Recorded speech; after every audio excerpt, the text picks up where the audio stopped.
Hi guys, it's Rachel, and this is gonna be my Christmas book haul. Woohoo! I've decided, as of now, books written acquired is scrapped. Instead of I can do both. I'll do book hauls, as per the norm, and then hopefully some kind of book reviews, because I need to actually get back into the habit of reviewing books, because I just don't do it anymore. But anywho's, this is just for Christmas books. I got a lot of DVDs as well. I got a crap ton of DVDs, and several sort of book-based ones. I got The Help, although I did also ask them to buy me the book, but nobody did, so I'm gonna have to do that and read it first. But anywho's, stuff books that I got a bit before Christmas. I think I probably already showed. Actually, I probably did in my last video. Were sort of book Spaghetti and Bed Bugs by Jeremy Mercer, and the lighting was proving to be annoying. And the Secret Bed Down the Chart, which I got from my friend Ellie, lovely, lovely Ellie that she is. And I've already read the Jeremy Mercer book, and it was just, it sounds kind of netty, but I would love, and vaguely unhygienic, but living in that bookstore would probably be just the most amazing thing ever. Although George Whitman, who owned it, I think actually died either last year or the year before, fairly recently. But he was like about 94, so it's not surprising. But yeah, I've still got this to read. So excited. So thank you, Ellie. And other presents, my boyfriend got me various things, spoiled me, and we got Lego Lord of the Rings, which we've been playing for like the last 2 days in chunks of it's about 5 hour stints we've been doing because time disappears. So we're now kind of most of the way. We're getting partway through the Two Towers section, but it's so amazing. Lego Lord of the Rings is the most amazing thing ever, and it's like they've used sounds from the movie. Like they do some bits, like animation bits, like in the cutscenes, scene for scene, like shot for shot from the film. It's amazing.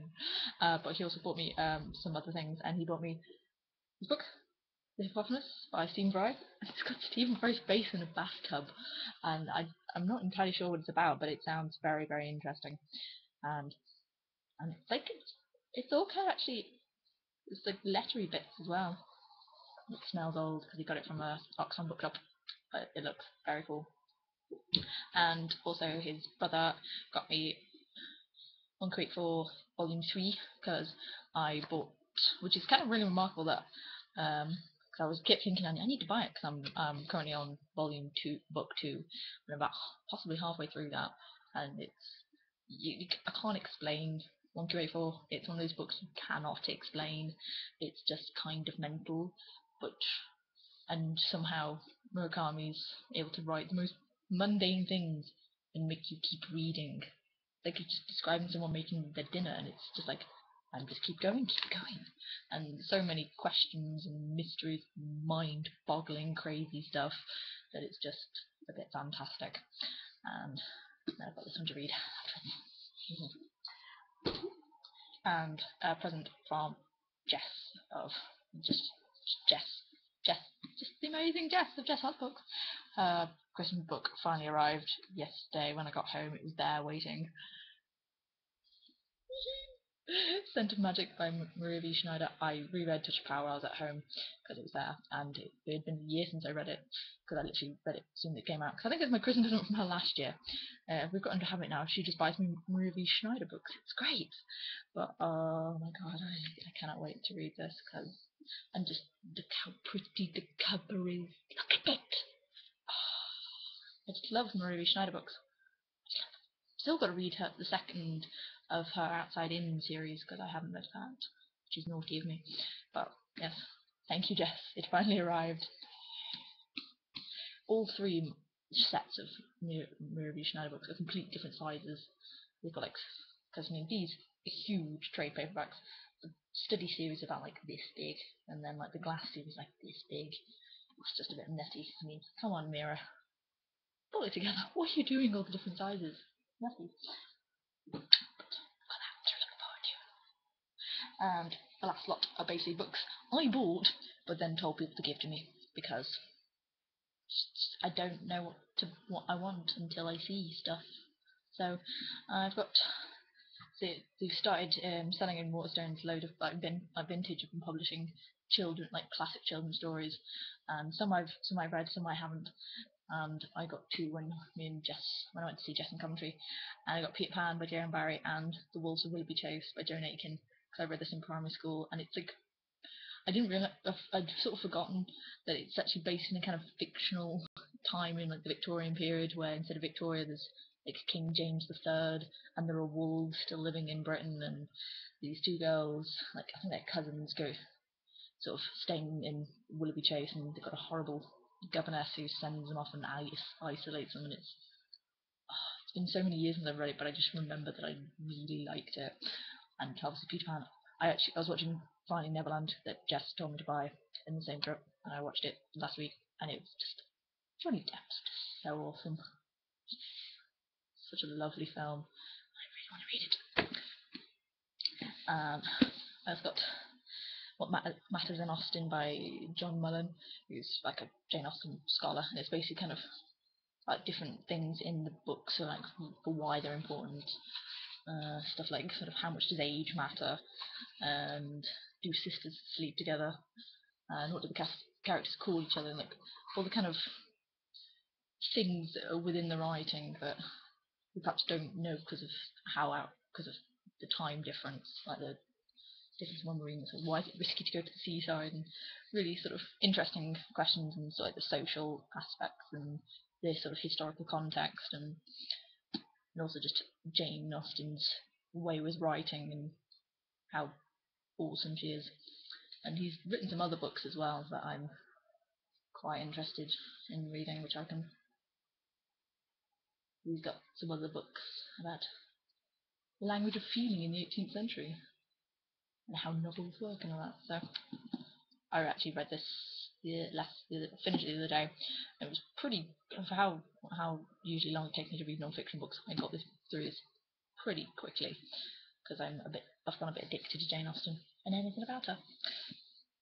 And I've also got On the Map by Simon Garfield. I've just noticed actually he's the author of Just My Type, which is basically a book about type and fonts and things, which I didn't know. But I was actually looking at that the other day, saying why the world looks the way it does. And it's got it talks about maps, and I'm a bit of a map junkie, and there is like a big fold out map in here, which is I'm really looking forward to reading this because it looks amazing, and map junkie. And the last book is A Monster Calls by Patrick Ness. It's based off the idea by Siobhan Dowd, and Jess basically adores this and says it will break my heart, and I had to buy it, so I got that. And left two other books. I've got a few other bits. It gets a bit Tolkien from here, because obviously with The Hobbit coming out, and I saw it in, me and my boyfriend went to see it in the 3D high frame rate, which was kind of insane. Some bits looked a little bit, the sort of stuff that you'd expect to look slower, looked a little bit kind of high speed jerky, but other than that, I got teary at the start. I was like, oh my god, it's all my babies back again! Because obviously they're all grown men and they're my babies. Because I'm just a bit too fond of everybody. My sister got me visual companion for The Hobbit, and also the visual movie guide. So that's all like the pretty pictures and things, and just saying about the characters. And this is all about the actual making of, which is stuff that really interests me. And I've probably read through about half of this already, because I keep going, oh, they're back in it, oh, they're doing this, oh, because I'm just a freak. But it's just very awesome. And the last thing I've got, and I'll show real quick because this video is getting way too long, is what my boyfriend bought me, which is amazing. And we spent about 3 hours trying to play it because we're just crazy. The Lord of the Rings Risk. They were selling it in Waterstones, and it's kind of amazing. But basically, you can get up to 4 people playing. Although playing with 2 like we did was a little bit tricky because we very soon it was just both of us like all over the board, and yeah. So that's awesome. We're going to try play some tomorrow, I think, with my boyfriend's brother and his girlfriend. But yeah, very good book. Christmas. and also very good DVD Christmas because I've got so many DVDs to watch. It's insane. But yeah, and also I want to do a video soon about sort of with the end of year roundup, just because I'm trying to get all my stats together for all the books I've read this year. It's 157. Good. I had a late surge in the end of December. I don't think I'll get anything else finished today. But anyway, this is getting too long, and that was all of my books for Christmas. And if you've got anything awesome, or if you've read any of these and think they're awesome and I should bomb them on my pile, do tell. But yes, I will see you soon.